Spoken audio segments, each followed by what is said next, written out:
श्री कृष्ण बोलेंगे समय आने पर मिलाऊंगा, तो चिंता मत कर। फिर कुरुक्षेत्र का सूर्य ग्रहण हुआ था और मतलब ऑलमोस्ट 100 ईयर्स बीत गए थे इस चीज़ को, और खबर पहुंची वृंदावन में कि श्री कृष्ण इस बार कुरुक्षेत्र आने वाले सूर्य ग्रहण में। तो ब्रजवासियों के मन में इतनी लालसा थी कि चल के हम लोग अपने कान्हा को देखेंगे।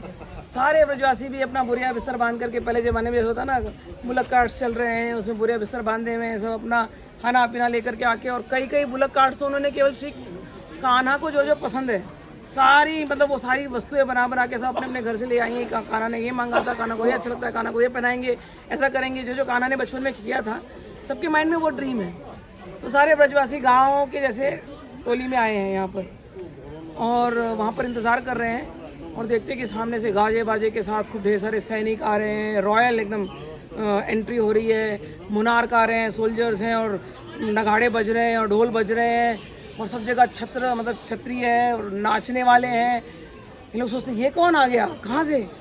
फिर दूर से ना ऐसे बड़ा सा एक रथ आता है, उसमें बलदेव जी का रथ, अरे ये तो बलराम है।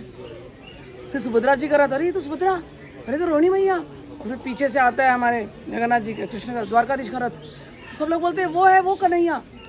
गोपियाँ बोलती ये कन्हैया, ये ऐसे कब से हो गया, ये तो हमारा कन्हैया हो ही नहीं सकता। तो ललिता जाती है, राधे देखो देखो देखो श्याम सुंदर।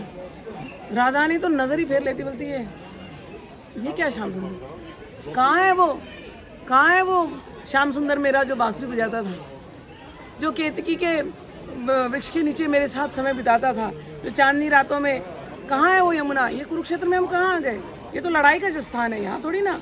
मेरे श्याम सुंदर तो यमुना में रहते, यहाँ नहीं रहते, वो कोई और होंगे जिनको तुम दिखा रही हो। मेरे श्याम सुंदर शस्त्र लेकर चलते ही नहीं है, मेरे श्याम सुंदर तो प्रेम से सबको बांधते हैं। वो घायल उनको प्रेम से करना होता है, वो शस्त्र लेकर चलते नहीं है, श्याम सुंदर नहीं कोई और है। तो यहाँ इनके भाव विभोर हो रही है। लेकिन जैसे ही राधा ने याद किया यमुना का पुलिन, वो वृक्ष, वो चांदनी रात, और श्याम सुंदर के कंधे पर रख करके वो लेटी हुई हैं, और श्याम सुंदर ने अपने हाथ लेकर के बांसुरी बजा रहे हैं, और बांसुरी में पंचम राग छेड़ते हुए केवल राधा राधा राधा की धुन बजा रहे हैं। राधा ने भाव विभोर होकर के मूर्छित। और रुक्मिणी वहाँ पूछती है श्री कृष्ण को, कौन है इन गोपियों में, सारी गोपियाँ तो बड़ी सुंदर है, कौन है इन गोपियों में। तो श्री कृष्ण ने बोला जो मेरे जैसे दिखेगी ना वही है। रुक्मिणी दूर से देखती, अरे वो जो मूर्छित है पूरा नए नक्श तो लगता है श्री कृष्ण का ही है, केवल रंग बदला हुआ है, गोरी गोरी है। बोलती वो है क्या श्री कृष्ण, क्योंकि अब श्री कृष्ण ने देखा ना मूर्छित, अब श्री कृष्ण की आंखों में आंसू, धड़ प्रेम झाग गया ना, समझ गई। रुक्मिणी उतरी वहाँ से नीचे फटाफट, और सीधे बोले उठाओ इनको उठाओ। नौकरों को बुलाया, दासों को, दास दासियाँ आई और राधानी को लेकर गई। फिर इनका जो रॉयल कैंप था वहाँ पर लेकर के एक कैंप के अंदर इनको बिठाया गया। थोड़ी देर में राधानी होश में आई। फिर रुक्मिणी जी की देखकर बहुत प्रसन्न हुई, गले वाले लगाया। फिर रुक्मिणी जी ने बोला कि आप मेरे आतिथ्य को स्वीकार करें और रात को रात्रि प्रीति भोज के लिए मेरे यहाँ पर आना। तो राधानी पहले तो शर्मा रही थी, बोली मैं क्या करूँगी आकर के, और उनको ऐसा था कि श्री कृष्ण है, पत्नी है, मैं क्या करूँगी जा कर के वहाँ। लेकिन इतना उन्होंने रिक्वेस्ट किया, बोली मैं आऊँगी। फिर रात को भोजन ले रहे हैं, श्री कृष्ण बैठे हैं, क्या बात करेंगे कृष्ण से। रुक्मिणी जी सेवा कर रही हैं, बस नेत्रों से वो प्रेम चल रहा है, हृदय से वो प्रेम चल रहा है, लेकिन क्या बोलेंगी। और राधा ने वैसी बड़ी शर्मिली थी, चुपचाप केवल भोग लगाती गई। अंत में क्या हो गया कि गरम गरम दूध लाया, बोला आप दूध पी लेना।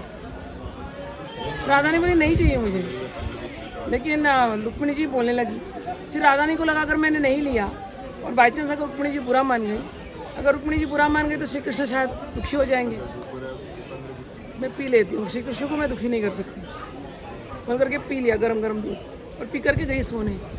फिर रुक्मिणी जी रात को तेल लेकर के आई और द्वारकाधीश के पैर का मालिश कर रही। जैसे ही मालिश करने गई देखी फफोले हो गए। रुक्मिणी जी बोले क्या हो गया तुमको, फफोले हो गए। बोले हाँ। बोले क्यों।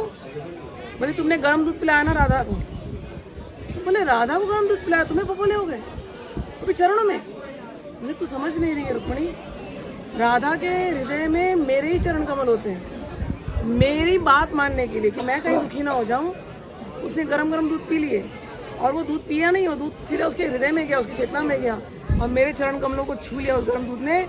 बस उसी वजह से मेरे पैरों में फफोले पड़ गए हैं। रुक्मिणी जी डर आंसू बहा रही है ये ऐसा प्यार तो मैंने सच में देखा नहीं। आज मेरा वो अहंकार भी चूर हो गया कि श्री कृष्ण मुझे प्यार करते हैं, लेकिन मुझे समझ में आया राधा रानी की महिमा क्या है। उनके हृदय में से भगवान श्री कृष्ण कभी जाते नहीं। राधा रानी कितनी में ये है वो कथा।